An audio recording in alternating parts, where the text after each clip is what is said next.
Selamat pagi Pak, dengan Bapak siapa? Saya Pak Andi M. Akil. Gimana Pak tanggapan Bapak masalah knalpot racing yang dipakai oleh masyarakat sekarang ini Pak?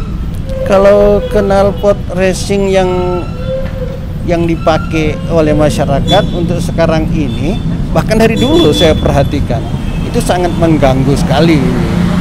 Terutama kita di perjalanan, terutama di rumah tangga, di kampung-kampung. Kalau di kota barangkali juga justru masyarakat yang banyak itu yang terganggu itu pendengarannya itu. Itu yang bikin bising kan itu. Kadang-kadang kita mau belok, malahan kadang-kadang ini sih diputar, di start begitu bunyinya.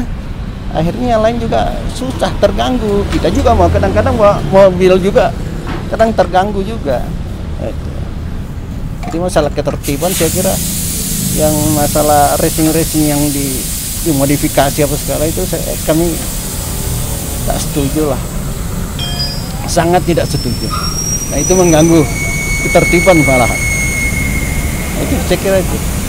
Oke, terima kasih Pak. Siapa Pak Andi ya tadi? Andi Akil. Nah, makasih Pak Andi Akil atas tanggapannya.